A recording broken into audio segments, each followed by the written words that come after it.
actually having agents go out and do any audits or anything of that nature.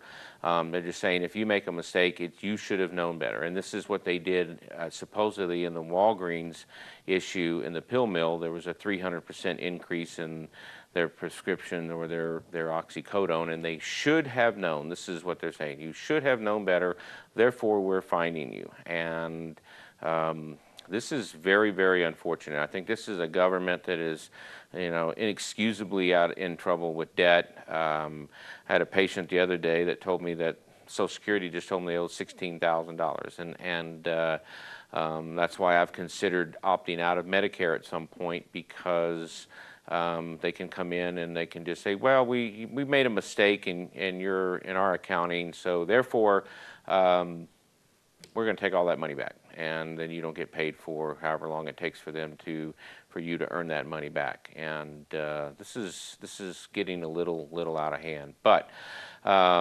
so you need to vote. You need to call your congressman. They need to do something, and they need to know that you're aware of what's happening, so that they can maybe rein in this abuse of power. And trust me, it is an abuse of power. It is fines and without due process, and a lot of other issues that need to be looked into. Anyway, so if you are filling a prescription, if you are doing that, make sure that you are seeing your doctor on time, turning in your prescription on time, stay vigilant with the pharmacy to make sure that they are filling those prescriptions on time.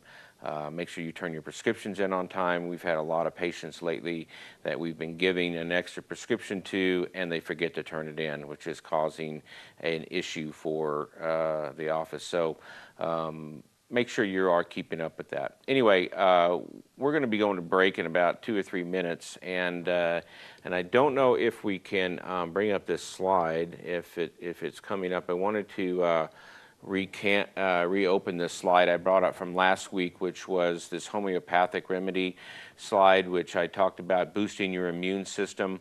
And it's the black elderberry, which I know you have seen commercials for it. It is an immune booster, helping with cold and flu symptoms, especially since the flu vaccine didn't work well this year. Colloidal silver is a natural antibiotic, supposedly. It supposedly interferes with virus replication. 500 parts per million. If you take a little bit more, you may experience some body aches, so be careful with that. Activated charcoal is really good. Don't take it with the other prescriptions or any other prescription products, as it absorbs drugs. So be very careful with activated charcoal. If you're taking a diabetic medication or you're taking something like that, do not take it at that. It will bind the medication. This is what we give to patients who have had an overdose in the ERs. We'll give them a lot of activated charcoal because it soaks up poison.